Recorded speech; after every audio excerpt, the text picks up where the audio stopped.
کہ جس کوشش کے نتیجے میں آپ کو کچھ ملنے کی امید نہ ہو اس کوشش میں ٹائم ویسٹ نہیں کیا جاتا. تو ہم کیوں مسلمان ہیں, ہم کیوں کلمہ پڑھتے ہیں؟ بہت سارے لوگ دنیا میں مذہب کو نہیں مانتے اور بڑی عیش و عشرت کی زندگی گزارتے ہیں. لوگ مجھ سے پوچھتے ہیں کہ یہ اسلام میں یہ کیوں ہے, یہ کیوں ہے, یہ کیوں ہے, یہ پابندیاں کیوں ہیں. تو میں ان سے کہتا ہوں کہ بھائی مذہب کو چھوڑ دو تو پھر کوئی پابندی نہیں ہے. ابھی کچھ ہفتے پہلے میں نے ایک بیان کیا تھا. بیان میں نے یہ بات کہی تھی کہ اگر آپ کے پاس بہت زیادہ پیسے نہیں ہیں اضافی تو آپ گھر خرید لیں ذاتی, لیکن اگر فالتو پیسہ نہیں ہے آپ کے پاس تو کھانے پینے میں پہننے میں لگا دیں, ذاتی گھر بنانے کی کوشش مت کریں. کیونکہ دیواروں سے دل لگانا, مکانوں سے دل لگانا یہ مسلمان کا شیوا نہیں ہے. رسول اللہ صلی اللہ علیہ وسلم نے ارشاد فرمایا یقول العبد مالی مالی, بندہ کہتا ہے میرا مال میرا مال. فرمایا تیرا وہ ہے جو پہن کے پرانا کر دیا اور کھا کے ختم, جو استعمال میں آ گیا. باقی جو رہائش کی ضرورت ہے وہ کرائے کے گھر سے پوری ہو جاتی ہے بہت کم انویسٹمنٹ میں.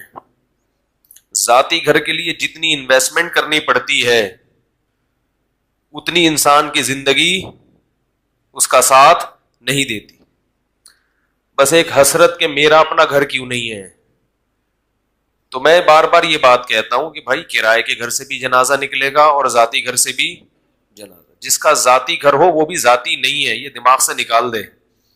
ذاتی وادی کچھ نہیں ہوتا, سب ادھار اللہ نے دیا ہوا ہے. یہ ٹوپی, چشمہ, پگڑی, بنیان یہ بھی ادھار ہے. ادھار نہ ہوتے تو اللہ واپس تھوڑی لیتا.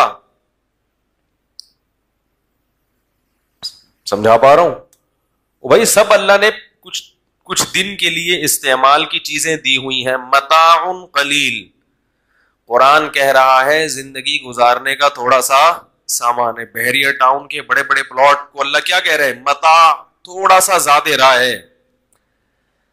زیادہ راہ کسے کہتے ہیں؟ جو ہم جب سفر میں جاتے ہیں نا تو 2-4 روٹیاں ٹفن میں رکھ لی اور 2-4 ایک گدا تکیہ لے لیا کہ رات کو ٹرین میں یا جہاز میں لوگوں نے آج کل وہ گردن پہ لگانے کے لیا ہوتا ہے نا کہ کہیں آنکھ لگانی پڑ جائے تو گردن ٹیڑھی نہ ہو جائے. تو یہ ہے زیادہ راہ. تو اللہ فرماتے ہیں یہ زیادہ راہ ہے, تھوڑے دن کا سامان ہے, بس پھر واپس لے لوں گا.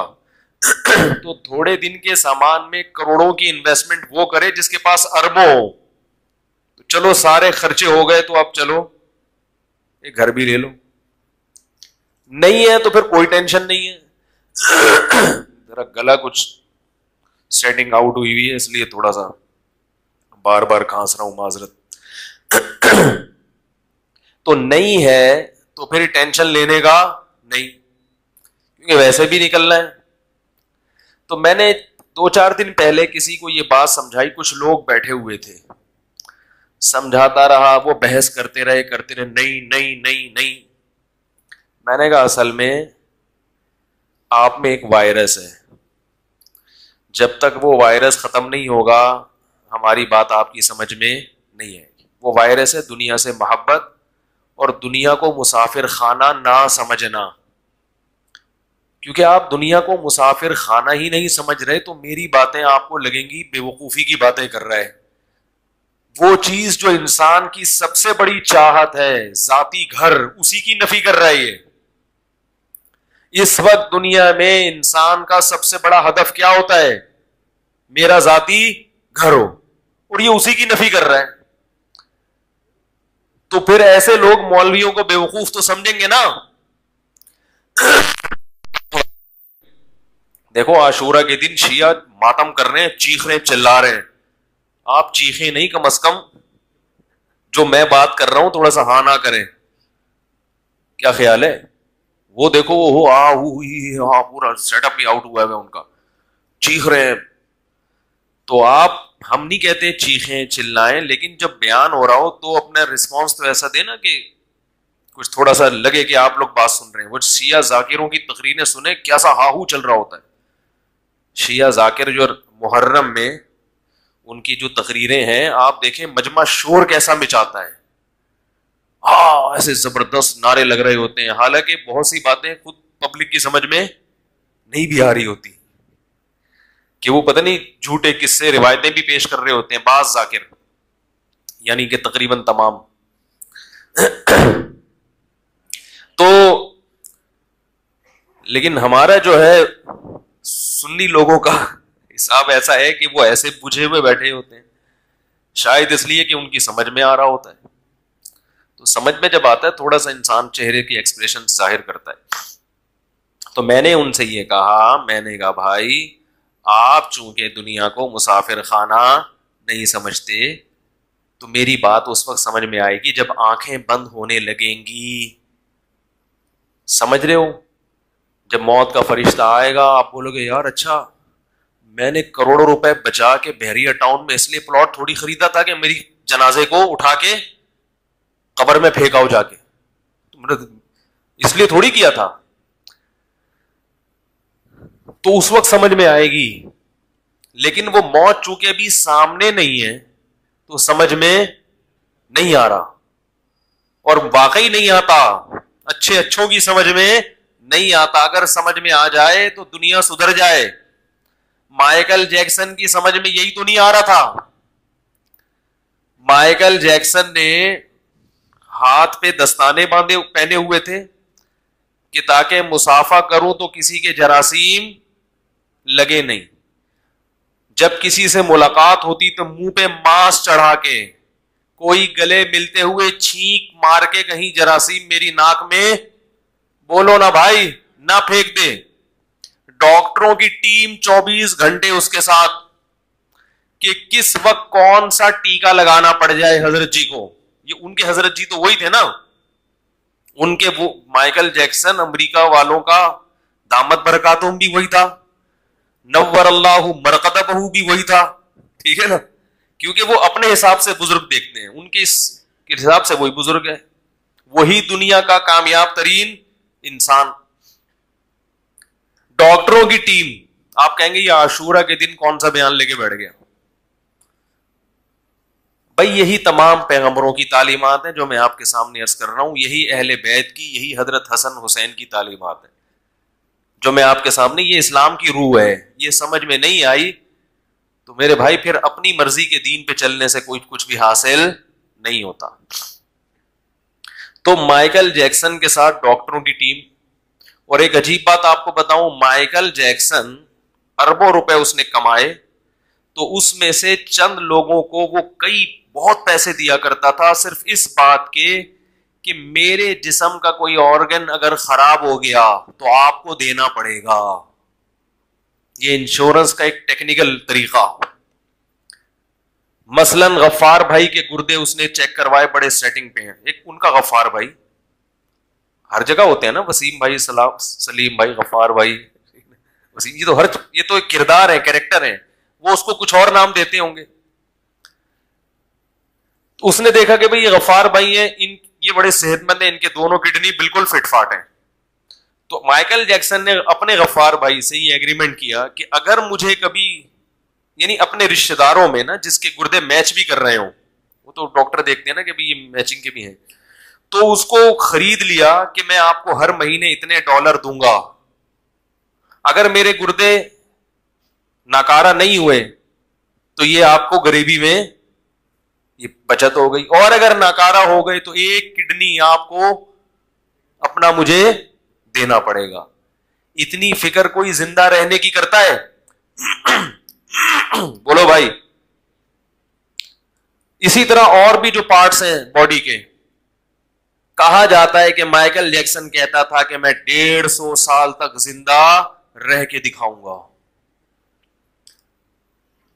کیونکہ ظاہر ہے جب بھی کوئی بیماری آتی ہے تو ہم تو ہسپتال، اکثر ہم اس لیے مرتے ہیں کہ ہسپتال پہنچنے میں دیر ہو جاتی ہے, ٹریفک جیم ہو گیا, کوئی جلوس آ رہا ہے راستے سے, لبیک یا رسول اللہ والے یہاں سے ٹرن مارتے ہوئے جا رہے تھے, تو ادھر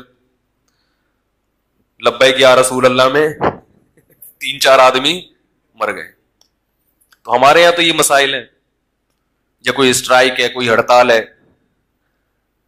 لیکن اس کے ساتھ یہ مسائل بھی نہیں تھے, کیونکہ ڈاکٹر جو ہے, خود ڈاکٹر, ان میں سے ہر ایک ڈاکٹر پورا ہاسپٹل تھا, ویسے کوئی چھوٹے موٹے ڈاکٹر تھوڑی تھے, وہ ان کے دامت برکاتہم کے ڈاکٹر تھے. تو ہر وقت ڈاکٹروں کی ٹیم, ہر وقت میڈیکل چیک اپ, ہر وقت احتیاط, یہ کھانا ہے, یہ نہیں کھانا ہے, بڑی تمیز سے ایکسرسائز بھی ہو رہی ہے, اور جاگنگ بھی ہو رہی ہے, اور جم بھی ہو رہا ہے. اور پھر کہا جاتا ہے, مجھے یاد ہے 2009 یا 2010 کی بات ہے, ہمارے دوست آ کے بتایا کرتے تھے کہ مائیکل جیکسن کا تاریخی پروگرام ہونے والا ہے.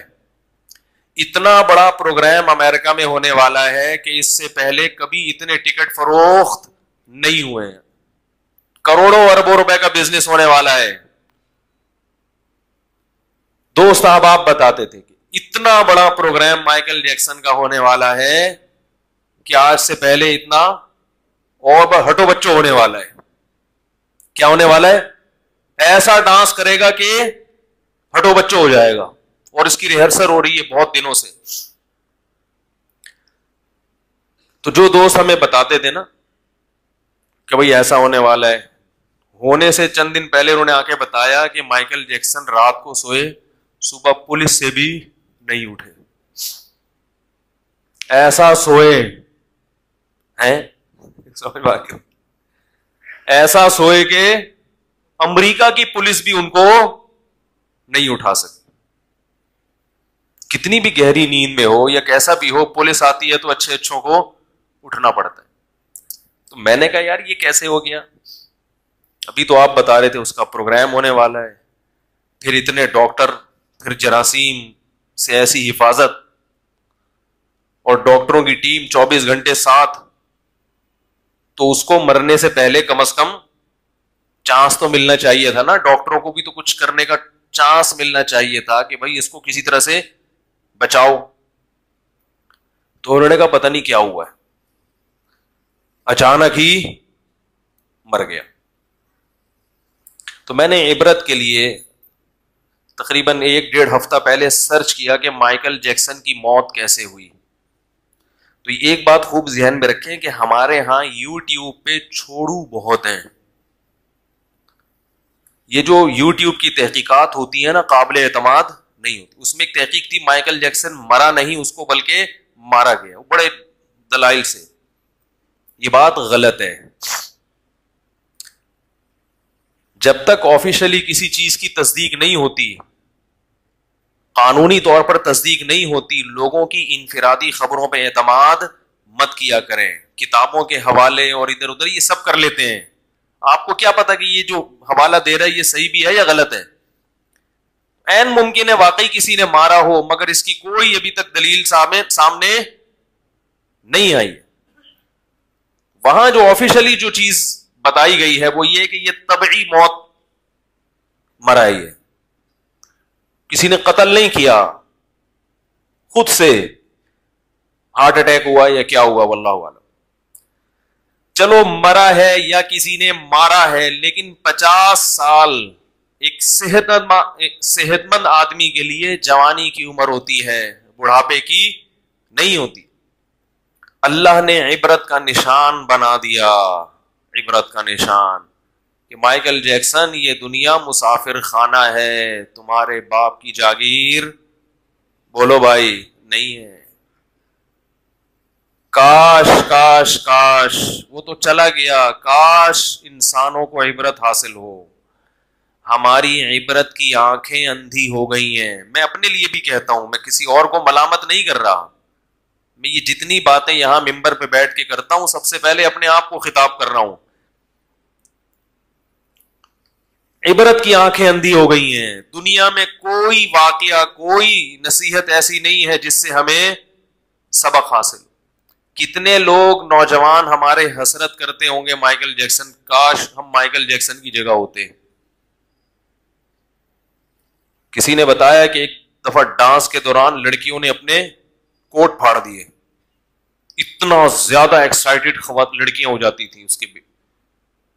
آج کسی نوجوان کے لیے کوئی ایک لڑکی گھر سے بھاگ جائے تو وہ ساری دنیا میں ڈنڈورا پیٹے گا, یار میں اتنا بڑا آدمی بن گیا ہوں کہ میرے لیے اب گھر سے بھاگنا پبلک شروع ہو گئی.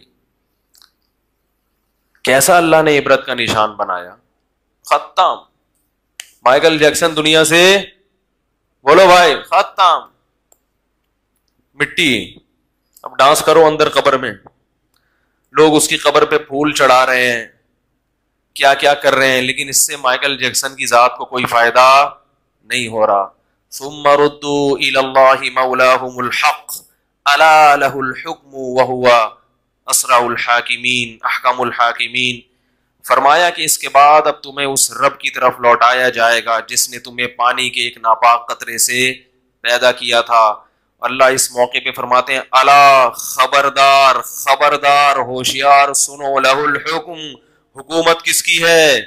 اسی کی ہے, اور وہ بہت جلد فیصلہ کرنے والا ہے کہ کون صحیح ٹریک پر چلا تھا اور کون غلط ٹریک پر چلا تھا. یہ فیصلہ کس نے کرنا ہے؟ اللہ نے کرنا ہے. یہ فیصلہ میرے اور آپ کے اختیار میں نہیں ہے کہ ہم خود سے کسی راستے کو صحیح کہہ دیں اور کسی راستے کو غلط کہہ دیں. ہماری نظر میں صحیح راستہ وہ ہے جس کو پبلک اچھا سمجھتی ہے. پبلک فنکاروں, اداکاراؤں کی زندگی کو کامیاب لائف سمجھتی ہے, اسی وجہ سے سب اسی کی طرف جانے کی کوشش کر رہے ہیں. لیکن اللہ اس راستے کو جہنم کا راستہ قرار دیتا ہے, کیونکہ اس ٹریک پر چل کر انسان اپنے پیدا کرنے والے سے غافل ہوتا ہے. بات سمجھ میں آ رہی ہے میں جو سمجھانا چاہ رہا ہوں؟ یہ وہ ٹریک ہے جس پہ چل کے انسان کس سے غافل ہوتا ہے؟ ناچنے والے, ڈانس کرنے والے, گانے والے, یہ اللہ سے سب سے زیادہ دور ہوتے ہیں. حتیٰ کہ جو قوالیاں پڑھنے والے ہیں نا, وہ بھی اللہ سے دور ہوتے ہیں. موسیقی آپ کو اللہ سے دور کرتی, اللہ کے قریب نہیں کرتی. تو میں یہ عرض کر رہا تھا میرے بھائی کہ کچھ چیزیں ایسی ہوتی ہیں کہ وہ سمجھ میں آئیں گی تو پھر اگلی عمارت اس پہ کھڑی ہوگی. دنیا کا مسافر خانہ ہونا ہی کسی کی سمجھ میں نہیں آ رہا تو اسے یہ بحث کے ذاتی مکان کوئی ضرورت نہیں ہے. یہ کہاں سے سمجھ میں آئے گا اسے؟ میں بار بار بتا, غیر مسلم ہے, اپنے آپ کو کافر نہیں کہتے تو ہمیں کوئی غیر مسلم کہیں, کیونکہ اسلام محمد صلی اللہ علیہ وسلم کا لایا ہوا دین ہے, اس میں ہم ڈاکہ برداشت نہیں کریں گے. کسی ایسی چیز کو اسلام کہا جائے جو اسلام نہیں ہے, یہ قابل برداشت نہیں ہے. لہذا جو قادیانی ہیں وہ غیر اسلام کو اسلام کہہ رہے ہیں, وہ اس دین کو اسلام کہتے ہیں جو مرزا قادیانی ملعون لے کر آیا, جبکہ ہم یہ کہتے ہیں کہ وہ شریف انسان نہیں تھا, پیغمبر ہونا تو اس کے بعد کی چیز ہے. بار بار یہ دعویٰ کرتا ہوں, کوئی بھی قادیانی کسی بھی ختم نبوت کی تنظیم سے متعلق کسی بھی عالم کے پاس لے آؤ, میرے پاس لے آؤ, انشاءاللہ میں اسے قائل کروں گا. اس پر وہ مناظرہ کرے, اس پر وہ بحث کرے, اس پہ ڈیبیٹ کرے کہ مرزا غلام احمد قادیانی کو شریف انسان ثابت کر کے دکھا دو. شریف انسان, نبوت سے پہلے کیا ہے؟ شرافت. آپ صلی اللہ علیہ وسلم نے جب نبوت کا دعویٰ کیا تو آپ نے پہلے کیا کہا کہ کبھی مجھے جھوٹ بولتے ہوئے دیکھا تم نے؟ بتاؤ میں کیسا ہوں؟ لوگوں نے کہا آپ صادق اور امین ہے. پہلے اپنا اچھا انسان ہونا ثابت کیا جاتا ہے, نبوت اس کے بعد کی چیز ہے. ابو سفیان نے جب وہ غیر مسلم تھے, کافر تھے, اس وقت تقریر کے دوران کہا کہ ہم نے محمد صلی اللہ علیہ وسلم کو کبھی جھوٹ بولتے ہوئے 40 سال میں کبھی نہیں دیکھا, جھوٹ بولتے ہوئے, کبھی امانت میں خیانت کرتے ہوئے نہیں دیکھا. حضرت خدیجہ نے 40 سال کی عمر میں 25 سال کے نبی سے جو نکاح کیا, وہ کیوں؟ ایماندار ہونے کی وجہ سے. حضرت خدیجہ کے پاس پیسہ تھا مگر اس پیسے کو کاروبار میں لگانے کے لیے کوئی ایماندار انسان نہیں مل رہا, جیسے کہ انویسٹر کو کوئی ایماندار انسان چاہیے ہوتا ہے. تو اس نے حضرت خدیجہ رضی اللہ تعالی عنہ نے کس کی سلیکشن کی ہے؟ محمد صلی اللہ علیہ وسلم، حالانکہ ان کے پاس رشتوں کی کمی نہیں تھی، رشتوں کی کمی نہیں تھی. تاریخ کی کتابوں میں ہے خطبہا اشراف قوم، حضرت خدیجہ جب بیوہ ہوئی ہیں قوم کے سرداروں نے نکاح کے پیغام بھیجے ہیں، لیکن انہوں نے کس کو پسند کیا؟ محمد صلی اللہ علیہ وسلم. کیوں؟ اس میں ایک حکمت یہ بھی تھی کہ کاروبار کے لیے کوئی ایسا شخص چاہیے تھا جو ان کے مال کی حفاظت کر سکے. تو مرزا غلام احمد قادیانی کا صادق اور امین ہونا تو دور کی بات، شریف انسان ہونا قادیانی ثابت نہیں کر سکتے. یاد رکھو، میں قادیانیوں سے ایک بات کہتا ہوں کہ اللہ کی آگ بہت سخت ہے جو اللہ نے نافرمانوں کے لیے تیار کر کے رکھی ہے. تم پروپیگنڈے میں مت آؤ، کسی عالم کے، صحیح عالم کے پاس بیٹھو اور اس کے ڈیبیٹ کرو، اس سے بحث برائے بحث کی نیت سے نہیں، حق کی پہچان کی نیت سے. اللہ کی قسم تمہارے سامنے مرزا غلام احمد کا جھوٹا ہونا ثابت ہو جائے گا. اور یہ خوابوں پہ اور الہاموں پہ مت چلو. میں جب اسکول پڑھتا تھا کچھ قادیانی تھے کلاس فیلو، یہ چھوٹے سی کر کے میں اپنے اصل ٹاپک کی طرف آتا ہوں، یہ درمیان میں بات آ گئی ہے تو اس کو جلدی سے کمپلیٹ کر لو.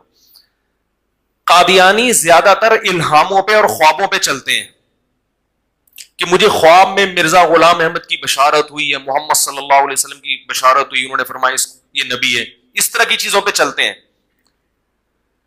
خواب اور الہام کبھی بھی حجت، بولو بھائی، نہیں ہو سکتا. خواب الہام کبھی بھی حجت نہیں ہو سکتا. اللہ کے نبی کہہ دیتے صحابہ سے کہ تم سب کو خواب آئے گا رات کو کہ میں کیا ہوں؟ سچا ہوں. خواب جھوٹے کے بارے میں بھی آتا ہے اور سچے کے بارے میں بھی آتا ہے. اسلام میں خواب نبوت کا 46واں حصہ ہے، عین نبوت نہیں ہے. 46واں حصہ بہت اس میں جو حقیقت ہے وہ بہت سمٹ کے تھوڑی رہ جاتی. کبھی کبھار سچے خواب بھی آ جاتے ہیں، مگر خوابوں پہ کبھی بھی شریعت کا مدار نہیں ہوتا. یہ شیطان کی طرف سے بھی ہوتے ہیں خواب. گراؤنڈ ریئلٹی کو دیکھ کر فیصلہ کیا جاتا ہے.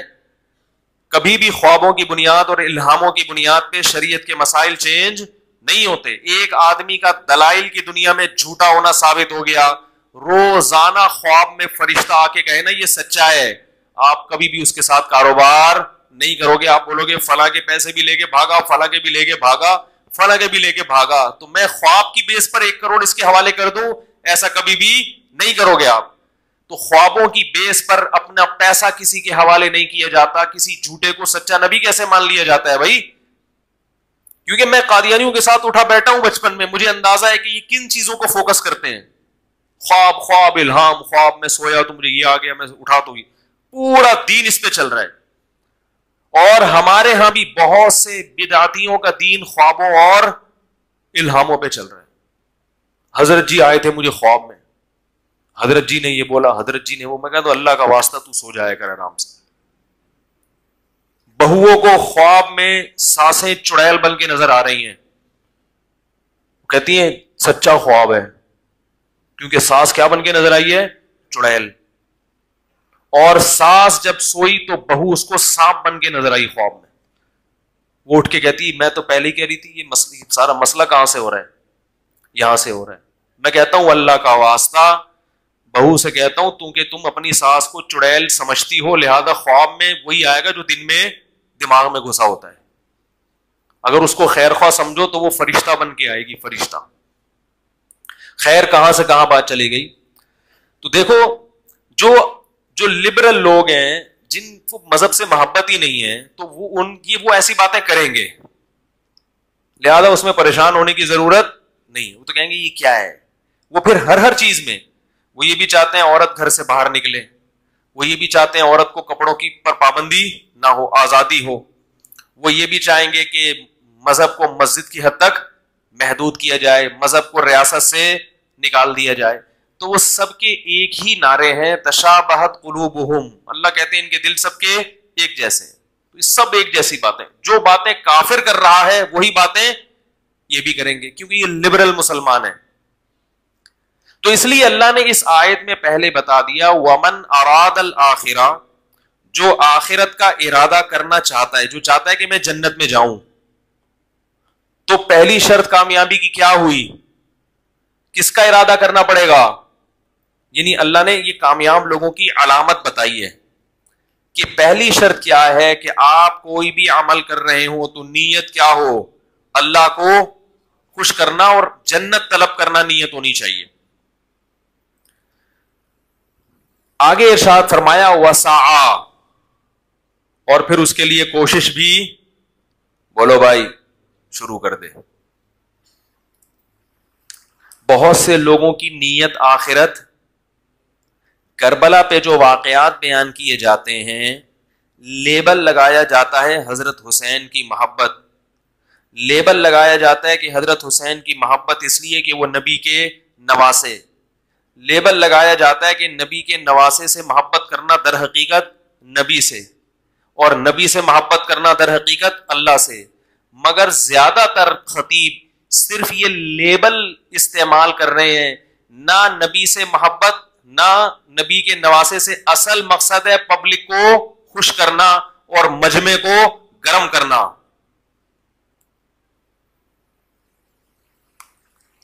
اور کوئی مقصد نہیں ہے. میں سب کی بات نہیں کر رہا، لیکن محرم میں اکثر جو غلو کیا جاتا ہے اس سے اللہ کی رضا مقصد نہیں ہوتی، کیونکہ اللہ اس قسم کی چیزوں سے راضی نہیں ہوتے. قرآن اٹھا کے دیکھو، قل تعالوا اتل ما حرم علیکم ربکم، اے نبی ان سے کہہ دو آؤ میں تمہیں بتاتا ہوں کہ تمہارا رب کن چیزوں سے خوش اور کن چیزوں سے ناراض ہوتا ہے.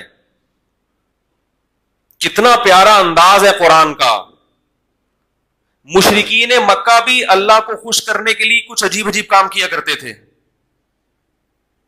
اللہ نے سب پہ رد کر کے کہا کہ تعالو. عربی میں ایک لفظ استعمال ہوتا ہے ایتی. ایتی کا مطلب ہے ادرا، کہتے ہیں نا اتھیا. یہ تھوڑا سا مہذب لفظ نہیں ہے. اور ایک ہے تعالو، آئیے، تشریف لائیے، آئیے ہم آپ کو. یہ آئیے کا لفظ کب کہا جاتا ہے کہ یار ادھر ادھر سے ہٹ جاؤ، وہ جو تمہارے کان بھر رہا ہے، وہ تمہیں تو گنتیاں سکھا رہا ہے، ان سب سے ہٹ کے ادھر آؤ، اکیلے میں کبھی چھاؤں میں آؤ، ٹھیک ہے نا، سائڈ پہ ملو. میں تمہیں اکیلے میں مل کے پھر سمجھاؤں گا کہ میں کن چیزوں سے خوش ہوتا ہوں اور کن چیزوں سے ناراض ہوتا ہوں. جیسے کوئی کسی کو خوش کرنے کی کوشش میں لگا ہوا ہو، لیکن جس کو خوش کر رہا ہے وہ اس سے اور پریشان ہو رہا ہے، تو وہ جذبہ دیکھ کے کہے گا یار تم خامخواہ میں اپنی صلاحیتیں ضائع کر رہے ہو، آؤ ذرا میں تمہیں خود بتا دوں کہ کیا کرنا ہے اور کیا نہیں کرنا. تو اللہ کیا فرماتے ہیں؟ تعالو، آؤ آؤ ہم تمہیں بتاتے ہیں کیا کرنا ہے. اللہ تشرکوا بہ شیئا، اگر مجھے خوش کرنا چاہتے ہو سب سے پہلا کام کیا ہے؟ میرے ساتھ کسی کو شریک، یا حسین مدد، یا علی مدد، یا رسول اللہ مدد. یہ کیا ہے؟ میں کسی کو پہ کفر کے فتوے نہیں لگاتا، لیکن کیا یہ شرکیہ نعرے نہیں ہیں؟ کبھی دیکھا امام حرم کو یا رسول اللہ مدد کا نعرہ لگاتے ہوئے؟ جو سعودی عرب جاتے ہیں، پورے عرب کنٹری میں دیکھا، یو اے ای میں کہیں دیکھا، ابو ظہبی میں، دبئی میں، شارجہ میں، سعودی عرب میں، ملیشیا میں، ترکی میں، کہیں بھی نہیں ہے. تو یہ کون سا اسلام ہے جس میں آپ اللہ کو بھی پکار رہے ہیں اور اللہ کے ساتھ ساتھ دوسروں کو بھی؟ قرآن کے ذکر اللہ وحدہ اشمئزت قلوب الذین لا یؤمنون بالآخرہ وَإِذَا ذُكِرَ الَّذِينَ مِن دُونِهِ إِذَا هُمْ يَسْتَبْشِرُونَ. فرمایا جب صرف اکیلے اللہ کی توحید بیان کی جاتی ہے کہ اسی سے ہوتا ہے، تو آپ دیکھو گے جن کا آخرت پر پکا ایمان نہیں ہے ان کے دل تنگ ہونا شروع ہو جاتے ہیں کہ یہ کیسی باتیں ہو رہی ہیں ممبر سے، یہ مفتی کو کیا ہو گیا، یہ کیا کہہ رہے ہیں کہ صرف اللہ. یہ اللہ کہہ رہے ہیں اشمئزت، دل تنگ ہوتے ہیں. وَإِذَا ذُكِرَ الَّذِينَ مِن دُونِهِ، فرمایا جب اللہ کے علاوہ دوسروں کا تذکرہ شروع ہو جاتا ہے، اذا ہم یستبشرون، ان کی بانچیں کھل جاتی ہیں. اسلام توحید کے معاملے میں کوئی کمپرومائز، بولو بھائی، نہیں کرتا. اللہ غیرت کے خلاف سمجھتے ہیں اس کو. اسباب سے ہٹ کے مدد کا اختیار کس کے پاس ہے؟ اللہ کے پاس، اور کسی کے پاس نہیں ہے. کبھی اہل بیت سے مانگ رہے ہیں, کبھی نبی سے مانگ رہے ہیں, کبھی فلانے سے مانگ رہے ہیں, کبھی قبر پہ جا کے مانگ رہے ہیں. تو بھائی ان چیزوں سے اللہ خوش نہیں ہوتا. اور آگے اللہ نے ارشاد فرمایا وَبِالْوَالِدَيْنِ احسانا, اللہ کے بعد سب سے بڑا حق کس کا ہے؟ باپ کا اور ماں کا. اس کے بعد قرآن نے بیان کیا آتی ذی القربى حقہ, اہل قرابت کو ان کا حق دو. جو لبرل لوگ ہیں نا, جو دین سے دور ہیں, میں عجیب بات آپ کو بتاؤں, وہ قرآن کے اور اسلام کے اس نظریے سے بلکہ فطرت کے اس نظریے سے اتنا ہی دور ہیں. آپ جاؤ گوروں میں, سب سے دور کس سے ہیں؟ اللہ سے. حالانکہ قرآن سب سے پہلے کس کو بیان کرتا ہے؟ بولو نا, اللہ. جو لبرل لوگ ہیں نا, وہ اللہ کے علاوہ ہر ایک کی سنتے ہیں. کہہ رہے ہیں نا عاطف میاں کو بحال کرو, ان سے کبھی آپ بیٹھ کے بات کرو تو اللہ کے علاوہ ہر ایک کی بات یہ غور سے سنیں گے. ان کو بتاؤ عمران خان کا یہ بیان ہے, مولانا فضل الرحمان نے یہ کہا, نواز شریف نے یہ کہا, اچھا اس پہ تبصرہ ہوگا اللہ کا یہ حکم ہے. یہ کیا ہوتا ہے بھائی؟ یہ کیا باتیں کر رہے ہو؟ اللہ کا یہ کہاں سے, مولوی کہاں سے آ گیا درمیان میں؟ بھائی مولوی نہیں کہہ رہا, قرآن. بھائی قرآن کیا ہوتا ہے بھائی؟ نبی نے فرمایا چھوڑو یار یہ مسجد کی باتیں, مدرسے کی باتیں, اس قسم کی باتیں ہمارے سامنے نہیں کیا کرو. مذہب کی باتیں ان کو وہاں سائڈ پہ رکھو. یہ ہوتا ہے کہ نہیں ہوتا؟ آپ اس کو بتائیں گورنمنٹ کا یہ قانون ہے, سنے گا. اقوام متحدہ کا یہ قانون ہے, سنے گا. اللہ کا قانون ہے, نہیں سنے گا. قرآن نے ان لوگوں کی کیفیت بھی بیان کی ہے. فلا صدق ولا صلی ولکن کذب وتولی ثم ذهب الى اهله يتمطى اولا لك فاولا ثم اولا لك فاولا. فرمایا جب اس کی موت کا وقت آئے گا میں اسے کہوں گا کہ نہ تو نے میری آیات کو غور سے سنا, نہ ان کی تصدیق کی. تیرے سامنے جب میری آیات اور میرے احکام بیان کیے جاتے تھے, منہ پھیر کر تکبر کے ساتھ اپنے گھر کی طرف چلا جاتا تھا. اولا, اللہ فرماتے ہیں تباہ ہو جائے تو, لکا فاولا, پھر ہم کہتے ہیں برباد ہو جائے تو, ثم, پھر ہم کہتے ہیں اولا, تو تباہ ہو جائے, ثم اولا لکا فاولا, پھر ہم کہتے ہیں تو تباہ ہو جائے. ایحسب الانسان ان یترک سدی, تو نے کیا یہ گمان کر رکھا تھا کہ میں نے تجھے پانی کے قطرے سے پیدا کیا؟ پیدا جب کیا تو ماں کی چھاتیوں میں دودھ کے چشمے جاری کر دیے. ایک تجھے خیر خواہ باپ دیا, ایک ماں دی, ماحول دیا, پھر آسمان سے تیرے لیے بارشیں برسائیں, اور پھر تیرے لیے زمین کو پھاڑ کر نباتات پیدا کیے, اور پھر تجھے طرح طرح کے میوے کھانے کو دیے. جب تو بلوغت کی دہلیز پہ قدم رکھتا ہے تیرے لیے ایک زوجہ پیدا کر دی, عورت پیدا کی جس سے تو سکون حاصل کرتا ہے. جعل لکم من ازواجکم بنین وحفدا, پھر اس سے تجھے اولاد دی تیرے بڑھاپے میں کام آئے. تو یہ ساری خدمتیں جو میں کر رہا تھا, ایحسب الانسان ان یترک سدی, تو یہ سمجھتا تھا کہ تجھ سے کوئی سوال نہیں ہوگا, تجھے ایسے ہی بیکار پیدا کیا میں نے. تو نائٹ کلب میں جا کے ڈانس کر, تو لڑکیوں کے ساتھ دوستیاں لگا, تو شراب پی, تو صبح شام علماء کو مولویوں کو گالیاں دے, تو صبح شام قرآن کی مخالفت کرے, تجھ سے کوئی پوچھنے والا نہیں ہے.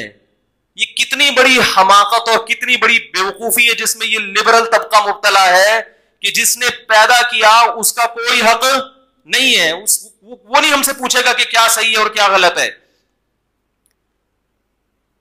فرمایا یحسب الانسان ان یترک سدی الم یکن نطفۃ من منی یمنی, فرمایا بتا تو پانی کا ایک قطرہ, غلیظ قطرہ نہیں تھا جس میں آنکھ, ناک, کان, دل, دماغ, جگر بنا کے میں نے تجھے انسان بنایا. یہ گورنمنٹ نے یہ کام کیے ہیں.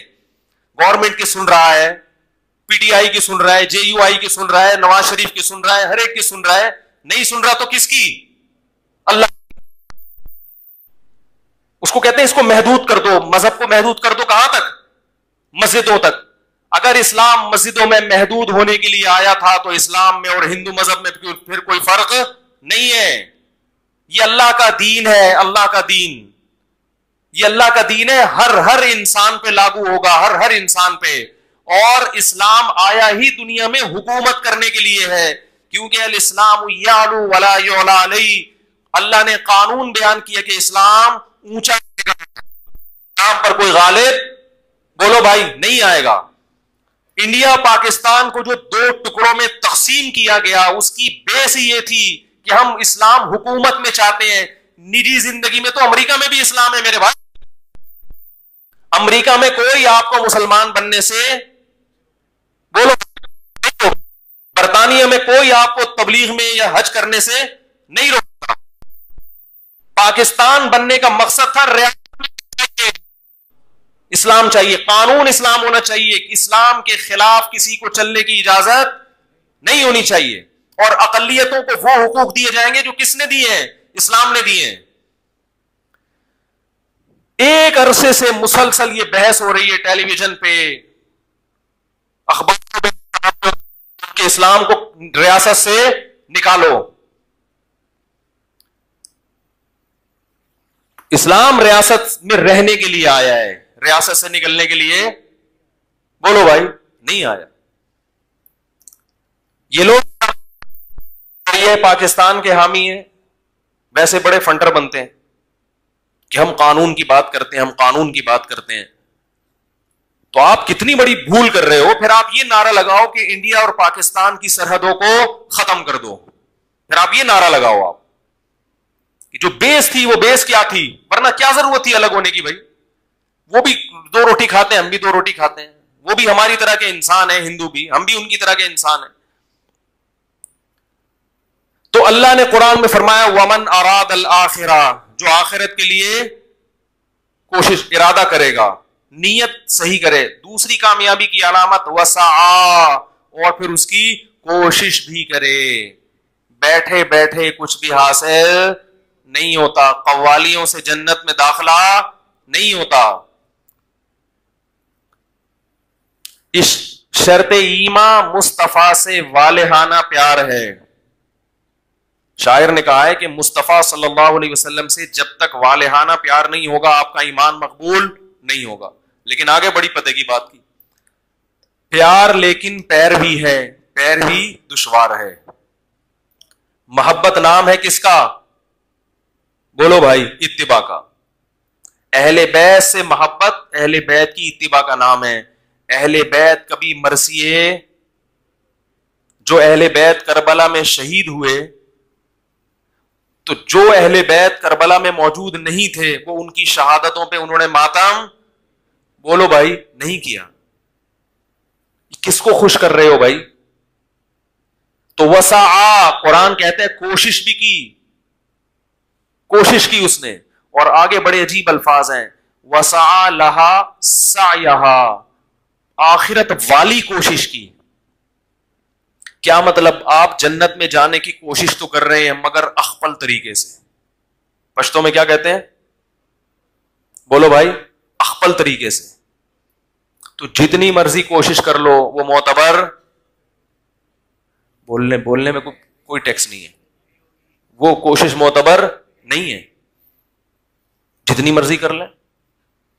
لوگ کہتے ہیں اس میں حرج کیا ہے. بھائی حرج یہ ہے کہ اللہ اس کے رسول نے یہ کوشش نہیں بتائی. یہ جو آج کل محرم اور ربیع الاول میں کوششیں ہو رہی ہیں، یہ اللہ اس کے رسول کی بتائی ہوئی کوششیں نہیں ہیں، یہ اپنی بنائی ہوئی کوششیں ہیں. ہر کوشش کے لیے قرآن و سنت سے ثبوت چاہیے. اگر اللہ اس کے رسول نے نہیں بتایا، کتنا ہی مزین لیبل لگا کے اس پر کرو، اللہ کی نظر میں وہ کیا ہے؟ مردود. صحیح حدیث، من احدث فی امرنا ھذا ما لیس منہ فہو رد وفی روایت فہو مردود. جس نے ہمارے دین میں کوئی ایسا طریقہ نکالا جس پر ہمارا عمل نہیں تھا تو وہ کیا ہے؟ مردود. لوگ کہتے ہیں اس میں حرج کیا ہے. وہ کچھ دن پہلے وہ نماز جنازہ، حضرت مولانا طارمی صاحب اللہ ان کی برکت دے، انہوں نے کہیں جنازے کے بعد دعا مانگ لی. کہیں کون سی کلثوم نواز جو ہیں ان کا جنازہ پڑھایا، اللہ ان کی مغفرت فرمائے. کلثوم نواز کی، مولانا طارمی صاحب تو زندہ ہے ابھی. تو وہ لوگ میرے گلے پڑ گئے. لوگ کس کے گلے پڑ گئے؟ تو بھائی انہوں نے پڑھایا، ان سے پوچھو، میں نے تھوڑی پڑھایا. ان کی کیا مجبوری تھی وہ بہتر جانتے ہیں، میں اس پہ تبصرہ نہیں کروں گا. لیکن نماز جنازہ کے بعد دعا کرنا سنت سے ثابت نہیں ہے، سنت سے ثابت نہیں ہے. لوگ اس کو سنت سمجھ، ان کے عمل کی وجہ سے. ان کو کیا مجبوری تھی، کس دباؤ میں تھے یا کیا تھا، وہ ہمارا ہیڈک نہیں ہے، وہ کس کا ہیڈک ہے. بعض دفعہ انسان پر اتنا دباؤ ہوتا ہے, اتنا مجبور ہوتا ہے کہ وہ خود بہتر جانتا ہے, اس کے بارے میں کوئی تبصرہ نہیں کروں گا. لیکن جو چیز سنت سے, کیونکہ ان کے اس عمل سے بہت سے لوگ یہ بھی سمجھنے کہ یہ طریقہ کیا ہے, سنت ہے. کچھ دن پہلے جو ہے نا واٹس ایپ پہ جب یہ واقعہ ہوا ہے تو کسی نے دلائل لکھ کے بھیجے نماز جنازہ کے بعد دعا کے دلائل میں کوئی بہت بڑے مفتی تھے جن کا یہ حوالہ دیا گیا کہ بھئی وہ دلیل یہ دے رہے تھے کہ اسلام میں اصل اباحت ہے, جواز ہے, جب تک پابندی نہیں ہوگی اس کو ہم کیا کہیں گے, جائز. تو نماز جنازہ کے بعد دعا پر چونکہ شریعت میں کوئی پابندی نہیں ہے لہذا ہم اس کو کیا کہیں گے, جائز. تو یاد رکھو نبی صلی اللہ علیہ وسلم نے فجر کی نماز میں کتنی رکعتیں پڑھی ہیں, 2 فرض پڑھے ہیں. تیسری سے منع کرنا کسی بھی حدیث سے ثابت, بولو بھائی, نہیں. آپ کہہ سکتے ہیں ایک دفعہ آپ نے عصر میں اضافی رکعت پڑھائی تھی تو سردہ صاحب کیا تھا, اس سے پتہ چلتا ہے کہ 1 رکعت زیادہ ہوگی تو کیا ہوگا, یہ غلط ہے. تو کہیں بھی ایسا نہیں ہے کہ 1 رکعت میں 2 سجدوں سے زیادہ سے آپ صلی اللہ علیہ وسلم نے منع کیا ہو. کوئی ایسی حدیث دکھا دیں جس میں 2 کے بعد تیسرے سجدے سے نبی نے منع کیا ہو. ہر چیز میں اصل کیا ہے, اباحت ہے, جواز ہے. تو نماز میں اگر 2 کے بجائے کوئی 3 سجدے کرنا چاہے تو وہ بھی کیا ہونا چاہیے, جائز ہونا چاہیے نا. کیا خیال ہے بھائی؟ اذان سے پہلے صلاۃ والسلام پڑھا جاتا ہے, منع کیا جائے تو کہتے ہیں اس کے ناجائز ہونے کی کوئی دلیل نہیں ہے. تو میں ان سے کہتا ہوں اذان جب کمپلیٹ ہوتی ہے لا الہ الا اللہ تو آگے محمد رسول اللہ بھی لگا لو, کیونکہ اس کے ناجائز ہونے کی بھی کوئی دلیل. ارے بول لو بھائی, بھائی لا الہ الا اللہ پہ اذان ختم ہو رہی ہے تو اگر کبھی مؤذن محمد رسول اللہ بھی لگا دے تو کوئی غلط جملہ کہہ رہا ہے وہ, بلکہ کلمے کو کمپلیٹ کر رہا ہے, توحید کے ساتھ رسالت کی گواہی بھی دے رہا ہے. تو یہ منطق چلے گی وہاں پہ, ساری پبلک نکل کے آ جائے گی بھائی پہلی دفعہ ایسی اذان سن رہے ہیں. تو جیسے اذان کے آخر میں ایڈیشن جائز نہیں ہے, اذان کے شروع میں بھی, بولو بھائی, یہ جو ہر چیز میں اصل اباحت ہے یہ ہر چیز نہیں ہے. اباحت عبادت میں اصل اباحت کہتے ہیں جائز ہونا. عبادت میں اصل اباحت, بولو بھائی, نہیں ہے. عبادت میں توقیف کا مطلب جس طرح جس کیفیت کے ساتھ جو عبادت منقول ہے اس میں ذرہ برابر بھی آپ ایڈیشن نہیں کر سکتے. نماز جنازہ وہ ہے ہی دعا, وہ کیا ہے ہی دعا ہے. اور یہ جو فقہا کی کتابوں کے حوالے دیے جاتے ہیں کہ نماز جنازہ کے آخر میں دعا, اس سے مراد نماز جنازہ کے بعد نہیں ہے, اس سے مراد نماز جنازہ کے اینڈ میں جو دعائیں پڑھی جاتی ہیں ان کی فضیلت ثابت ہوتی ہے. لوگ چونکہ عربی جانتے نہیں ہیں تو بعض لوگ فقہا کی ایک عبارت کو اٹھا کے دوسری جگہ فٹ کر دیتے ہیں ترجمہ غلط کر کے. آپ اپنے باپ دادا سے پوچھیں کہ کیا انہوں نے بچپن میں کہیں بھی دنیا میں نماز جنازہ کے بعد کسی کو دعا مانگتے ہوئے دیکھا تھا؟ آپ کے گھر میں اگر بوڑھے والدین ہیں وہ بتائیں گے ہم نے بچپن میں یہ عمل کہیں بھی پوری دنیا میں نہیں دیکھا. یہ بعد میں شروع ہوا ہے. ہر وہ چیز جو بعد میں شروع ہو رہی ہے عبادت کے عنوان سے وہ شریعت میں ثابت, بولو بھائی, نہیں ہے, وہ بدعت عمل ہے.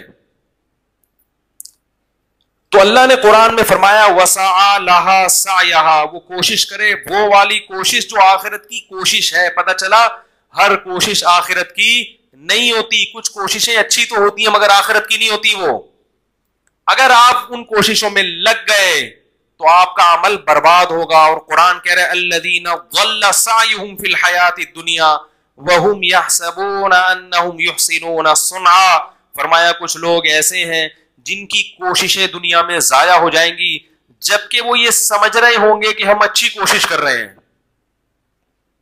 کتنی واضح آیت ہے. وہ خود یہ سمجھتے ہوں گے کہ ہماری کوشش ہمیں کہاں لے کے جا رہی ہے, جنت میں. ہم نبی کی عشق میں کر رہے ہیں, ہم حضرت حسین کے عشق میں کر رہے ہیں, لیکن اللہ فرماتے ہیں ایسے بہت سے لوگوں کی کوششیں دنیا میں ضائع ہو رہی ہیں کیونکہ یہ کوشش کا وہ طریقہ ہے نہ جنا اللہ نے بتایا, نہ اللہ کے رسول نے بتایا, نہ اہل بیت نے بتایا. یہ وہ طریقہ ہے ہی نہیں. اور آخر میں فرمایا وَسَعَى لَهَا سَعْيَهَا وَهُوَ مُؤْمِن، ایمان بھی ہو، توحید پرست انسان ہو، عقیدہ صحیح ہو اس کا، یہ تمام شرطیں پائی جائیں گی، فَأُولَٰئِكَ كَانَ سَعْيُهُم مَّشْكُورًا، فرمایا یہ وہ لوگ ہیں جن کی کوشش کو میں نہ صرف یہ کہ قبول کروں گا بلکہ اس کوشش کا کئی گنا بڑھا کر ان کو اجر دوں گا۔ اب میں ایک آخری بات کرتا ہوں، دیکھو بھائی، اللہ کا واسطہ، یہ خطاب میں اپنے آپ سے بھی کر رہا ہوں اور آپ سے بھی، دیکھو اسلام کی جو بنیادی چیزیں، اسلام خدا کی قسم بہت حسین مذہب ہے، بہت خوبصورت مذہب ہے، اس مذہب کو مسلمان اور جاہل مولوی بدنام کر رہے ہیں۔ کسی شاعر نے کہا ہے خرابی دین کی ان تین سے، ہے خرابی دین کی ان تین سے، شاہ ظالم، پیر جاہل، مولوی بے دین سے۔ تین طبقہ، حکومت ظالم آ جائے، نام اسلام کا ہو، ملک اسلامی ہو، تو حکومت ہی لوگوں کو بگاڑ دیتی ہے۔ پوری دنیا میں اسلام بدنام ہوتا ہے کہ مسلم کنٹری کے آئے ہوئے لوگ کیا ہیں؟ کرپٹ۔ وہ اس لیے کرپٹ ہوئے ہیں کہ ان کے بڑے کیا تھے؟ سارے بولو بھائی، کرپٹ تھے۔ انہوں نے گورنمنٹ میں کرپشن ہی دیکھی ہے، تو نیچے طبقہ بھی کیا ہو گیا آہستہ آہستہ؟ کرپٹ۔ تو وہ حکمران سے آ گیا، یہ اس سے دین بدنام ہوتا ہے۔ دوسرا پیر جاہل، حضرت شیخ و مرشد سے تعلق قائم کر لیا اور حضرت جی علم سے بالکل فارغ، وہ خوابوں پہ الہاموں پہ سارا سیٹنگ چل رہی ہے ان کی۔ آج مجھے وہاں سے خلافت ملی، وہ حضرت داتا گنج بخش رحمۃ اللہ علیہ نے خواب میں کہا تم بہت نیک آدمی ہو، تو مریدوں کو بتایا کہ مجھے سند مل گئی حضرت داتا جی سے، میں کیا ہوں؟ نیک ہوں۔ وہ ایک پیر صاحب اپنے مرید کو کہہ رہے تھے کہ میں نے، ایک مرید نے اپنے پیر کو کہا کہ میں نے خواب دیکھا ہے آپ کے بارے میں۔ پیر خوش ہو گیا، کو اچھا ہی دیکھا ہوگا۔ میں نے خواب میں دیکھا کہ آپ کی جو 10 انگلیاں تھی نا، نہیں، خواب میں نے کیا دیکھا؟ خواب ہی بھول گیا، میں ذہن سے نکل گیا، پرانا ہو گیا نا۔ ہاں، میں نے خواب میں دیکھا کہ آپ کی 10 انگلیاں جو، آپ کی 10 انگلیاں جو ہے وہ اس میں ہیں، گھی میں، اور میری انگلیاں گندگی میں، نجاست میں۔ پیر نے کہا یہی تو فرق ہوتا ہے پیر کا اور کس کا؟ مرید کا۔ تمہاری انگلیاں بہانے میں، گندگی میں، اور میری انگلیاں گھی میں، یہی تو فرق ہے۔ اس نے کہا ابھی خواب کمپلیٹ نہیں ہوا ہے، ابھی خواب کمپلیٹ نہیں، اگلی قسط رہ گئی ہے۔ اس نے کہا اس کے بعد میں نے دیکھا کہ آپ کی انگلیاں میں چاٹ رہا ہوں اور میری انگلیاں آپ چاٹ رہے ہیں، آپ کی انگلیاں میں چاٹ رہا ہوں اور میری انگلیاں۔ پیر نے کہا یہ جھوٹا خواب ہے، یہ شیطان کی طرف سے ہے، یہ شیطان کی طرف سے۔ تو ہے خرابی دین کی ان تین سے، شاہ ظالم، پیر جاہل، مولوی بے دین سے۔ بے دین مولوی کا مطلب کیا ہے؟ دنیا کی خاطر لوگوں کو غلط گائیڈ کرتا ہے۔ جب کسی مولوی کے پاس جاؤ نا استخارہ نکلوانے کے لیے، اگر وہ استخارہ نکالنے پر راضی ہو گیا، سمجھ لو یہ یا تو یہ جاہل ہے یا 2 نمبر ہے۔ سمجھ رہے ہو؟ کیونکہ استخارے میں نکلتا کچھ بھی نہیں ہے، کسی کا باپ بھی معذرت کے ساتھ استخارے میں کچھ بھی نہیں نکال سکتا۔ ایک خاتون کا فون آیا کہ میری بچی اور میرے شوہر میں بڑی لڑائیاں ہو رہی ہیں، اور میرے داماد میں، تو بچی علیحدگی چاہ رہی ہے۔ مجھے کافی تجربے ہو گئے لوگوں کے گھروں کے حالات جان جان کے نا، اور وہ یوں کر رہا ہے اور وہ ظلم کر رہا ہے۔ میں نے کہا مسئلہ کیا ہے؟ کہہ رہی ہیں بس وہ طلاق چاہتی ہے۔ میں نے کہا آپ کی بچی کی اتنی عمر ہو گئی، طلاق کے بعد یہ تو سوچو اس کو دوبارہ رشتہ کہاں سے ملے گا؟ ابھی تو چلو خرچہ برداشت کر رہے ہیں، تھوڑا بہت آڑا ترچا ہے، وہ تو سبھی تھوڑے بہت ٹیڑے میڑے ہوتے ہیں، لیکن طلاق کے بعد کہاں جائے گی؟ کہہ رہی نہیں وہ رشتہ دیکھ لیا ہے۔ میں نے کہا ذرا وہ جو دیکھا ہے اس کے بارے میں معلومات دیں، وہ کون ہے، کیا ہے، کہاں سے آیا ہے۔ تو انہوں نے جب رپورٹ دی، میں نے کہا کم بخت وہ آپ کی بیٹی کا گھر خراب کر رہا ہے۔ میں تہ میں گھس گیا۔ میں نے کہا یہ سیٹنگ ہوئی ہوئی ہے دونوں کی، جب سیٹنگ ہو جاتی ہے نا تو پھر پرانا والا شوہر اچھا بولو بھائی نہیں لگتا۔ میں نے کہا اس منحوس کو گھر سے نکالو, یہ جو آیا ہوا ہے نا سانپ بن کے آپ کے گھر میں, روحانی, ٹھیک ہے, دین کے نام پہ گھسا ہوا تھا ان کے گھر میں اور حدیثیں سنا کے جاتا ہے روزانہ. وہ گھر والے بڑے متاثر ہیں, بہت نیک صاحب ہیں جو روزانہ قرآن و سنت کی بات کرتے ہیں, بڑے بڑے اللہ معاف فرمائے حرام خور ہم نے دنیا میں دیکھے ہیں. اسی سے لگتا ہے شاید ہم جنت میں چلے جائیں. ویسے تو ہم بھی کوئی اتنے نیک نہیں, اتنے اچھے اعمال نہیں, لیکن جب اتنے بڑے بڑے حرام خوروں کو دیکھتے ہیں اللہ, ہم کہتے ہیں اللہ تو ہمیں تو ویسے ہی بولے گا جنت میں کوئی جائے گا کون. تو ہم جیسے نالائقوں کو بھی اللہ کیا کہے گا, چلو بھائی نکلو یار اب جنت میں. کوئی اکثر میں ایک آدمی خواب آیا اس کو, بھائی یار تھوڑا سا 5 منٹ زیادہ لے لو ان کے. ایک آدمی کو خواب آیا, خواب میں وہ کیا دیکھتا ہے کہ اس کی نیکیاں برائیاں برابر ہیں. تو فرشتوں نے کہا بھائی دونوں جگہ کا سروے کر لو, جنت اور جہنم, جہاں اچھا لگے چلے جانا. تو جب وہ جہنم میں گیا تو دیگیں پک رہی ہیں,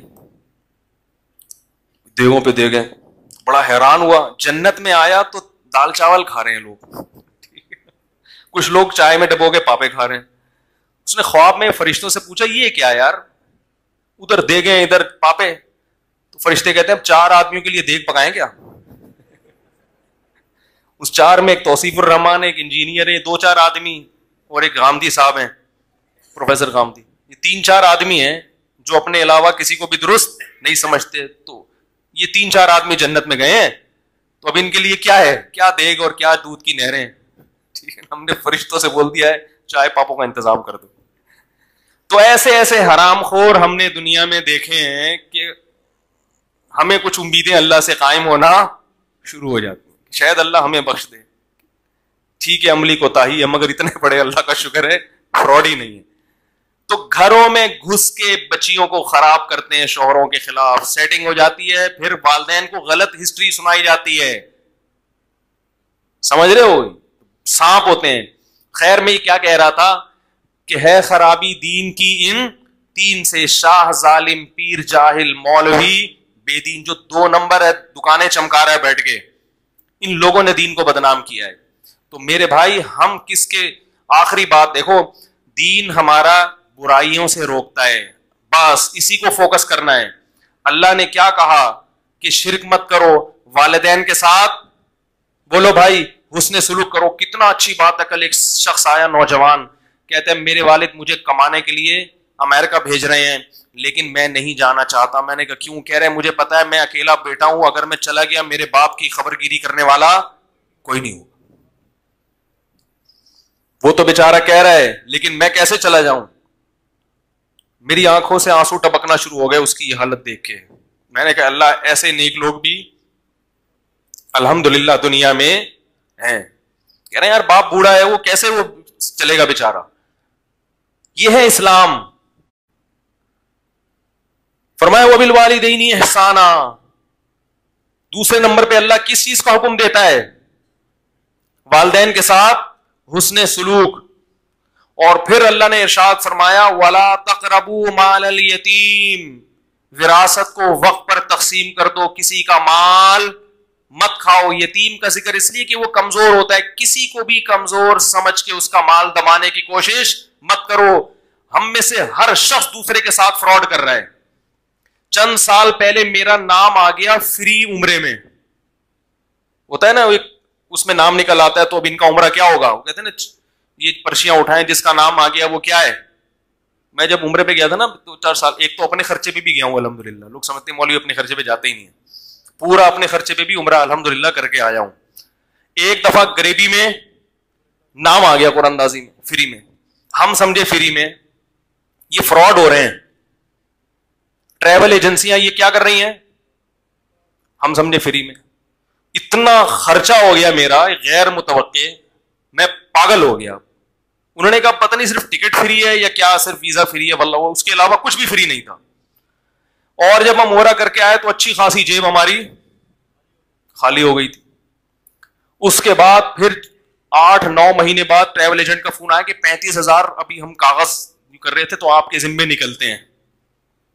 1 سال بعد فون آیا کہ وہ ہم نے اصل میں دوبارہ سے حساب کیا تو ابھی 35,000 آپ کے ذمے نکلتے ہیں. میرا جواب سنیں, میں نے کہا تمہارے باپ میں دم ہے تو مجھ سے 1 روپیہ نکال کے دکھاؤ تم. اس نے کہا آپ کے پاس پیسے نہیں ہیں تو رہنے دے. میں نے کہا ہیں دوں گا نہیں. یہ کون سا طریقہ ہے بھائی؟ یہ کیا یعنی آپ لوگوں کو سکھا رہے ہو؟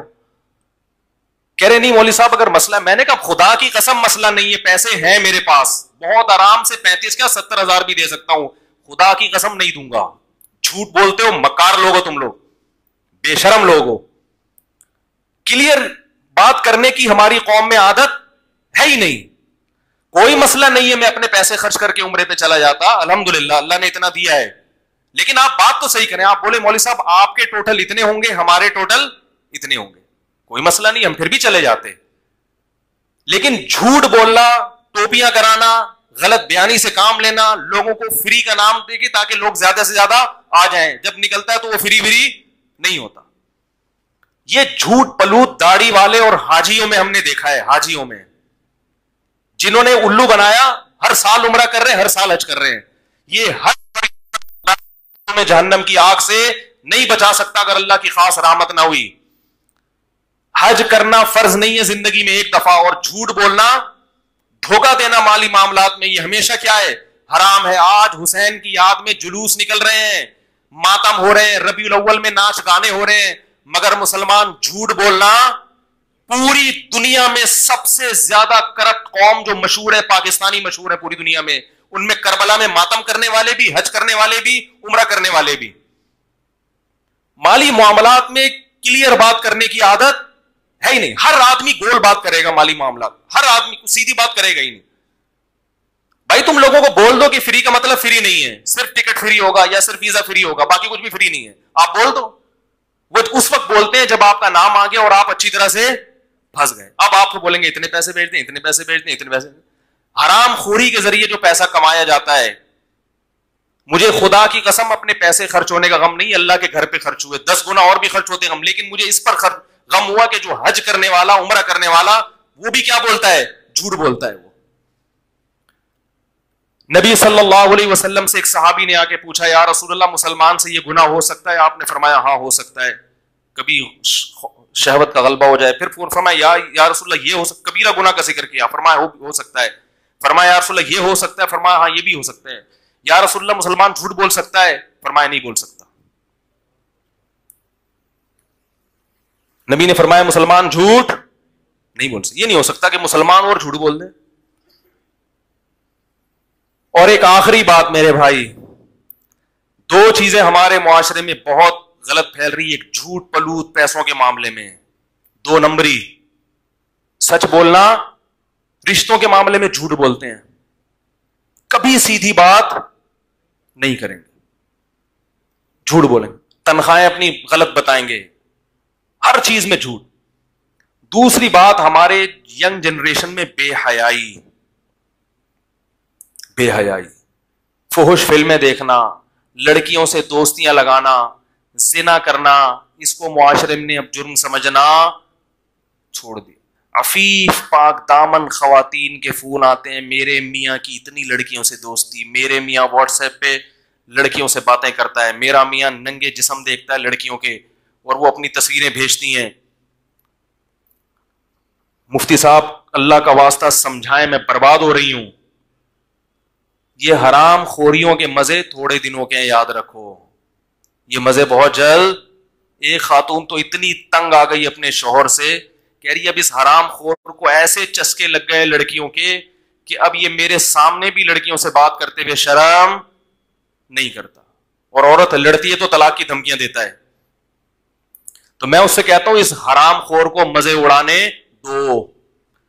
تھوڑے دنوں میں جب یہ بڈھا ہو جائے گا نا, بڈھا, ٹھڑک باقی رہے گی مگر طاقت ختم ہو جائے گی, پھر یہ سسکیاں لے لے کے حرام خور مرے گا. تھوڑا سا غصہ آ رہا ہے معذرت کے ساتھ. یہ حرام خور کیسے مرے گا؟ بڈھا جس نے زنا نہ چھوڑا ہو نا, اس کا بڑھاپا بڑا گندا ہوتا ہے, یاد رکھو. چہرے پہ نحوست, زنا کی قوت ختم, لیکن جذبہ اسی طرح. کسی بھی نفسیاتی ڈاکٹر سے پوچھ لو, جس نے جوانی میں ان حرام خوریوں سے توبہ نہیں کی, بڑھاپے میں اس میں یہ ٹھڑک ختم نہیں ہوتی, قوت ختم ہو جاتی ہے, کی خواہش پہلے سے زیادہ. آدمی اگر جوانی میں توبہ کے بغیر بڑھاپے تک پہنچ گیا اس کو اللہ دنیا میں ذلیل کر دیتے ہیں. ایسے کالز بھی ہیں, بیٹا پریشان ہے, میرا ابا بڈھا ہو گیا, 75 سال کا ہو گیا, پھر بھی لڑکیوں کا پیچھا نہیں چھوڑتا, بدنام کر دیا پورے محلے میں, کر کچھ نہیں سکتا, مگر پھر بھی جیسے بکرا بھاگتا ہے نا بکریوں کے پیچھے, اس طرح عورت دیکھ کے اس کے پیچھے بھاگتا ہے وہ. یہ اللہ کی طرف سے دنیا میں سزا ملتی ہے ان حرام خوروں کو. میرے بھائی سوال کرے گا قیامت کے دن, قل للمؤمنین یغضوا من ابصارہم, اللہ نے تمہارے لیے تمہاری بیوی کو حلال کیا ہے, اس کے علاوہ کوئی عورت تمہارے لیے حلال, بولو کوئی لڑکی فون پہ تم سے ہنس ہنس کے بات کرتی, بولو میں شریف آدمی ہوں, میں بکا ہوا آدمی, بولو میری بھی بیٹیاں ہو سکتی ہیں, میرے بھی بیٹے ہو سکتے ہیں.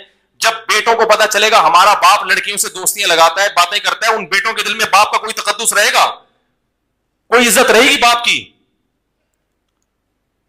جس شخص نے اپنی خواہشات پہ کنٹرول نہیں کیا, یاد رکھو وہ نہ دین کا نہ دنیا کا. اللہ نے نکاح کا راستہ دیا ہے, نکاح کا. لوگ مجھے فیس بک پہ تانے دیتے ہیں کہ مولوی جو ہے نا ایسے ایسے تانے کہ یہ ہر وقت نکاح کی بات کرتا ہے اور یہ عورتوں کی بات کرتا ہے. حضرت حکیم اختر صاحب رحمہ اللہ تعالی بہت بڑے بزرگ تھے, ساری زندگی بد نظری کے خلاف بیان کر کر کے دنیا سے چلے گئے.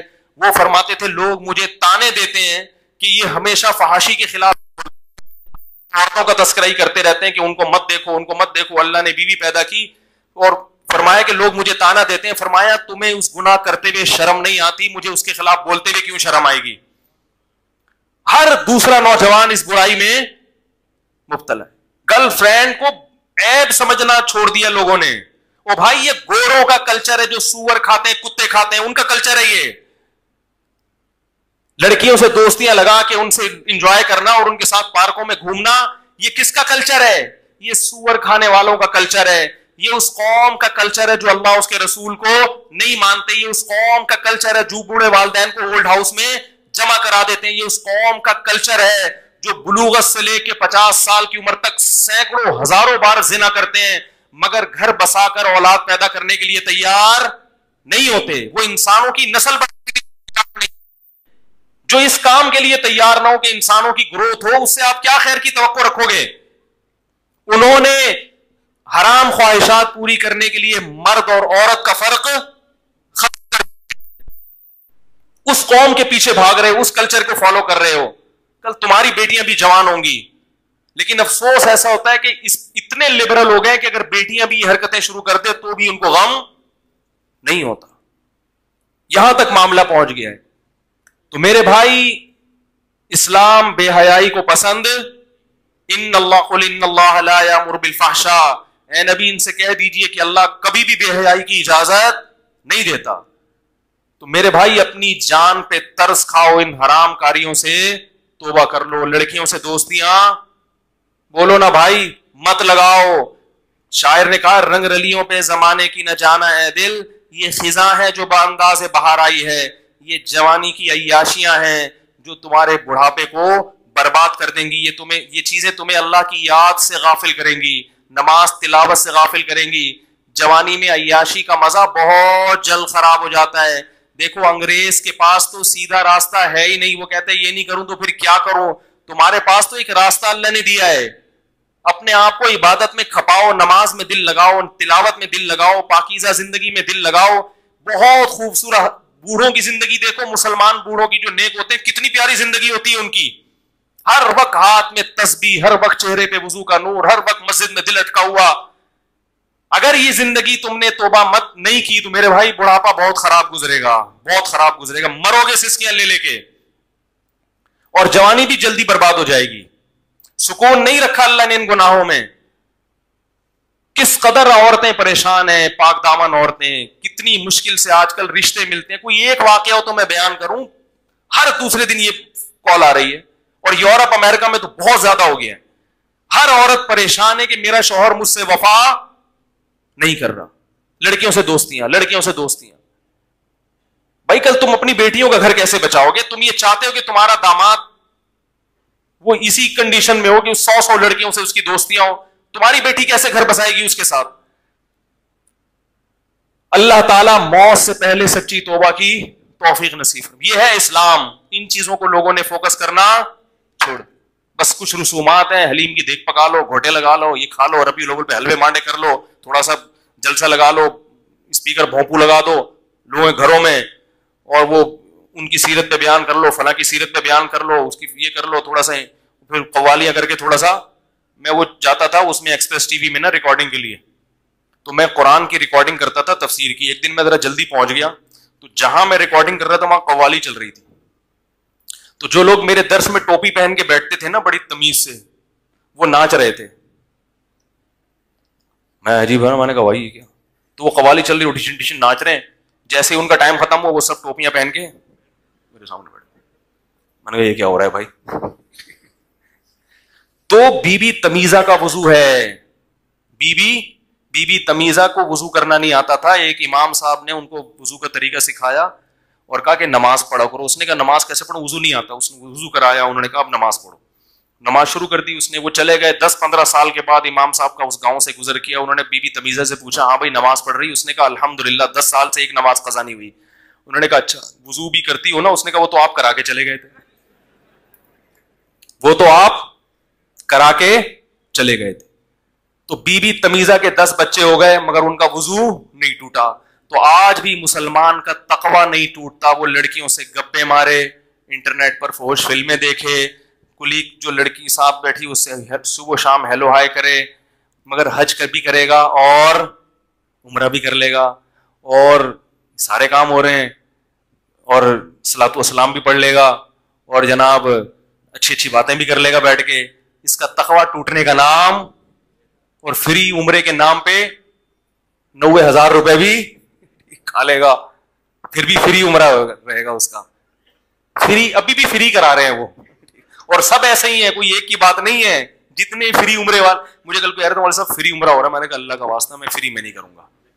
جب بھی جاؤں گا انشاءاللہ اپنے خرچے پہ جاؤں گا. فری کا نام نہ بدلو میرے, زیادہ فری ہونے کی کوشش, فری کے نام پہ زیادہ فری مت. تو تقوی مسلمان کا نہیں ٹوٹ رہا, تقوی مسلمان کا نہیں ٹوٹ رہا. تو اس دور کا بہت بڑا المیہ ہے جھوٹ, بد کرداری, اور دوسرا بے حیائی. اس کو چھوڑنا پڑے گا. یہ ہے آخرت کی کوشش, انہی چیزوں کو کوشش کرو. باقی یزید معاویہ, حضرت معاویہ رضی اللہ تعالیٰ عنہ اور یزید اور ان کے قصے چھیڑ چھیڑ کے مجلس سے گرم کرنا, قرآن نے اس بارے میں صاف کہا تلک امت قد خلت, یہ قوم تھی جو گزر گئی, لہا ما کسبت, انہوں نے جو کرنا تھا کیا, ان کو اس کا بدلہ ملے گا. جس نے اچھا کیا اس کو اچھا بدلہ, جس نے برا کیا اس کو برا بدلہ. وَلَكُمْ مَا كَسَبْتُمْ, تمہیں اب اللہ دیکھے گا تم کیا کرتے ہو. تم نے اچھا کیا تمہیں بدلہ ملے گا, برا کیا تو اس کا بدلہ ملے گا. تو ان قصے کہانیوں میں کچھ نہیں رکھا, یہ مجلسیں گرم کرنے کے قصے ہیں. یہ آپ کو پریکٹیکل لائف سے روک دیں گے, عملی زندگی سے دور کر دیں گے. تبھی ان مجلسوں میں شرکت کرنے والے, چاہے یہ سنیوں کی ہوں, شیعہ کی ہوں, دیوبندیوں کی ہوں, بریلویوں کی ہوں, سب کی بات کر رہا ہوں, کسی خاص مسلک پہ طنز نہیں کر رہا. ان لوگوں کی زندگیوں میں عمل نہیں ہوتا, نہ ان واعظین کی زندگیوں میں عمل ہے, نہ ان مجلسوں میں شرکت کرنے والوں کی زندگیوں میں عمل ہے.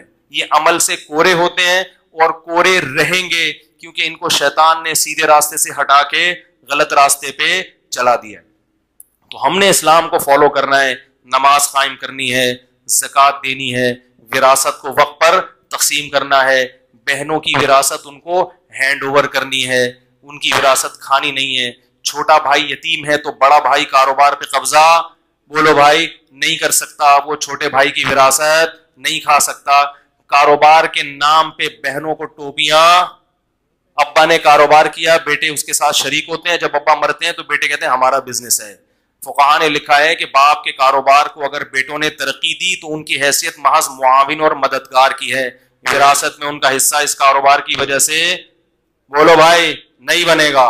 وراثت دینی پڑے گی جتنی سب کی بنتی ہے. سمجھ رہے ہو کہ نہیں سمجھ رہے؟ لیکن لوگ نہیں سمجھتے. ابھی تو اس لیے نہیں کہ وہ مرا ورا نہیں ہے نا, جب مرے گا تو پھر پتہ چلے گا کہ کیسے وراثت دی جاتی ہے.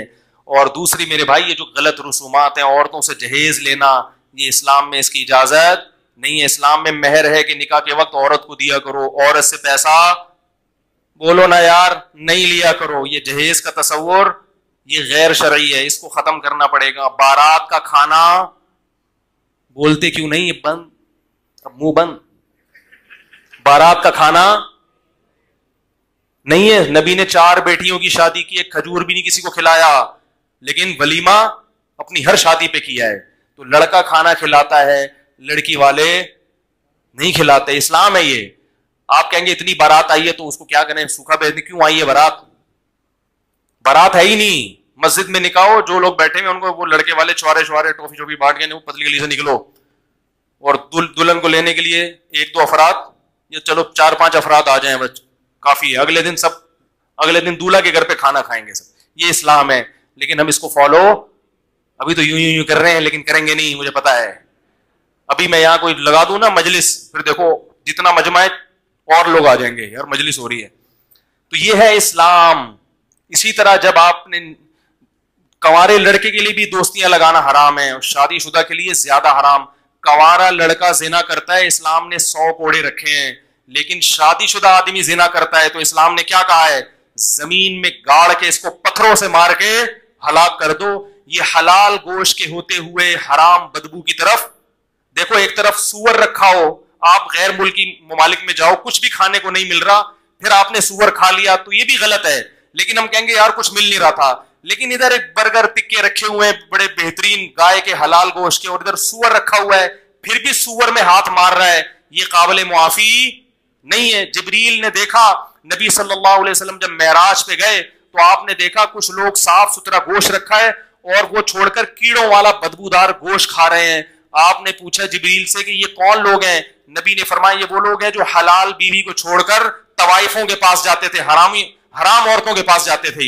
یہ وہ ہے جن کو یہ عذاب دیا جا رہا ہے. اور آپ صلی اللہ علیہ وسلم نے معراج کی رات میں دیکھا کچھ لڑکے, کچھ لڑکیاں, کچھ مرد, کچھ عورت ننگے بدن آگ میں جل رہے ہیں. ننگے بدن, مرد اور عورت ننگے اکٹھے آگ میں جل رہے ہیں. جب آگ کے شعلے اوپر جاتے تو وہ بھی اوپر جاتے. نبی نے جبریل سے پوچھا یہ کون لوگ ہیں؟ جبریل نے فرمایا یہ آپ کی امت کے زنا کرنے والے مرد اور زنا کرنے والی عورتیں. اللہ نے زانی کو بھی برہنہ کیا اور جس سے زنا کیا تھا اس کو بھی ننگا کر کے دونوں کو آگ میں پھینک دیا ہے. اور یہ پوری جماعتیں ہوں گی, کیونکہ زنا 2-4 لوگ نہیں کر رہے, بہت لوگ کر رہے ہیں. اللہ کی آگ ٹھنڈی نہیں ہے میرے بھائی. اللہ کے لیے اتنی بڑی آگ بھڑکانا کوئی مشکل نہیں ہے. لَأَمْلَأَنَّ جَهَنَّمَ مِنَ الْجِنَّةِ وَالنَّاسِ أَجْمَعِينَ. اللہ نے کہہ دیا میں جہنم کو انسان اور جنات سے بھر دوں گا, تو انہی لوگوں سے جہنم بھرے گی. زانی پہ ترس مت کھایا کرو. زانی اللہ کی نظر میں مبغوض ہے, قابل رحم نہیں ہے. اگر زانی پر اللہ کو ترس آتا تو اللہ زانی کو دنیا میں پتھروں سے مار کے ہلاک کرنے کا حکم نہ دیتے. اس سے بڑی سزا کوئی ہو نہیں سکتی. جس جرم پہ پتھر سے مار کے ہلاک کرنا اللہ نے رکھا ہو, اس جرم کو معاشرے میں پروموٹ کیا جا رہا ہے, اس جرم کو میں لوگ مبتلا ہو رہے ہیں, اس کو برا نہیں سمجھ رہے, تو بخشش نہیں ہوگی اگر ان حرام کاریوں سے توبہ نہیں کی. یہ ربیع الاول کے جلسے یا محرم کی مجلسیں یا کنڈے اور جو ہے نا دیگیں, یہ جب تک آپ اللہ کے نبی کو, اللہ کے دین کو فالو نہیں کرو گے, یہ دیگیں آپ کو نہیں بخشوا سکتی. تو میرے بھائی میں بھی دل میں نیت کرتا ہوں, آپ بھی نیت کریں, اللہ ہمیں ان جرائم سے سچی توبہ کی توفیق نصیب فرما دے. کوشش کرو گے نہیں؟ اب موبائل میں جتنی لڑکیوں کے نمبر ہیں نا, غفار بھائی, وسیم بھائی, ستار بھائی کے نام سے, سب کیا کر دو, ڈیلیٹ مار دو. ان کو بول دو مجھ سے دوبارہ رابطے کی کوشش نہ کریں. میں شریف آدمی ہوں, اپنے بارے میں نہیں کہہ رہا, میں کیا ہوں یہ تو اللہ ہی جانتا ہے, اور یہ سب باتیں میں اپنے لیے بھی کر رہا ہوں. سب ڈیلیٹ کر دو. بولے ہم شریف لوگ ہیں, خاندانی لوگ ہیں, ہم نکاح کر کے رہنا چاہتے ہیں, کسی کی بیٹی کو عزت کے ساتھ گھر لائیں گے, بیوی بنائیں گے, اس سے اولاد ہوگی, اس طرح ہم زندگی بسر کرنے کے عادی ہیں. اس طرح تیار ہو تو میں آ رہا ہوں ابا کو لے کے آپ کے گھر میں. اب یہ بات مولوی لوگ نہیں کرتے, یہ کھا جاتے ہیں. کیا خیال ہے؟ یہاں کیا کرتے ہیں ڈنڈی, بھائی حلال آپشن بھی رکھا ہے اللہ نے. تو اگر آپ کے گھر والے ایگری ہیں تو میں آ رہا ہوں. وہ کہیں گے نہیں پہلے انڈرسٹینڈنگ ہو جائے ذرا. آپ بولے انڈرسٹینڈنگ, یاد رکھو گورے پتہ کیا کرتے ہیں انڈرسٹینڈنگ کے چکر میں, بچے بھی ہو جاتے ہیں ان کے, ایک دوسرے کو 25 سال سمجھتے ہیں, وہ سمجھنے کے بعد شادی ہوتی ہے اور 1 مہینے میں طلاق ہو جاتی ہے. یہ جو سمجھنے کا کانسیپٹ ہے نا, یہ گوروں کی طرف سے آیا ہوا ہے. اپنے باپ دادا کو دیکھو, کبھی نہ دلہن کو دیکھا ہوتا نا دلہن نے دولہا کو ابا اما پکڑ کے شادی کر دیتے تھے اور بڑی زندگی کامیاب. میں نہیں کہہ رہا کہ آپ تحقیق نہ کریں, لیکن سمجھنے کی بھی کچھ حدود ہوتی ہیں. 3 دن لگا لیے سمجھنے میں, بس ٹھیک ہے.